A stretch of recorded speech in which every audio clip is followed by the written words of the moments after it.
Well, we are at Flint Castle. Left our car at Hotwires, car mechanics and electrical car experts, especially Nathan.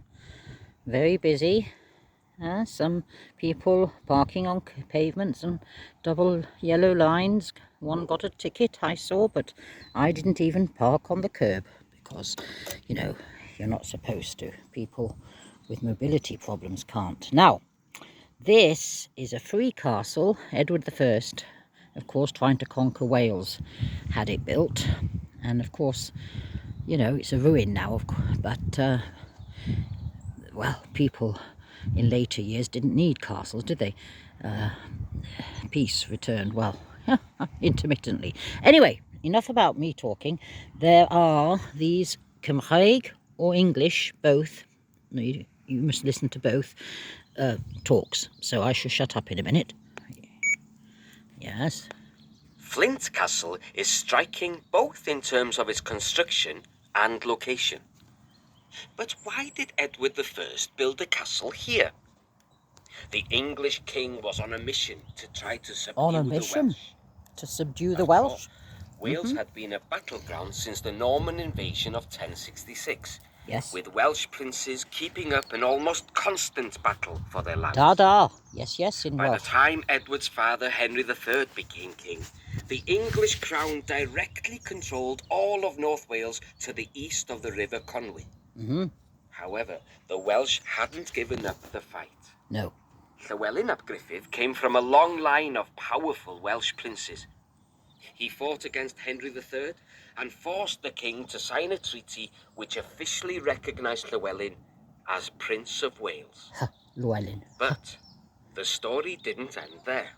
No. When Henry died, Edward became king, and he and Llywelyn failed to see eye to eye. Oh, those decorators, The look new at that. king felt the Welsh prince was disrespectful and disloyal. Well, and yes. Eventually, it led to all-out war. That's the Wirral over there. Edward invaded Wales in June 1277. Dust sheets are needed. He had already strengthened some of his father's castles in Wales, but decided he needed newer, more powerful fortresses too. Within a month, Lifeboat work was rescue underway there. on building Fflint. The castle was to be a launchpad for the English king's occupation of Welsh lands. Yes. Right. Mae Castell y Fflint yn drawiadol o ran ei adeiladwaith a'i leoliad hefyd. Ond pam nath Edward y cyntaf adeiladu castell yma? Roedd brenin Lloegr ar dad i orchfygu'r Cymru.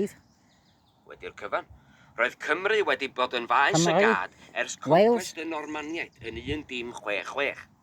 A thywysogion Cymru'n brwydro'n gyson i ddal i gafel ar eu tiroedd.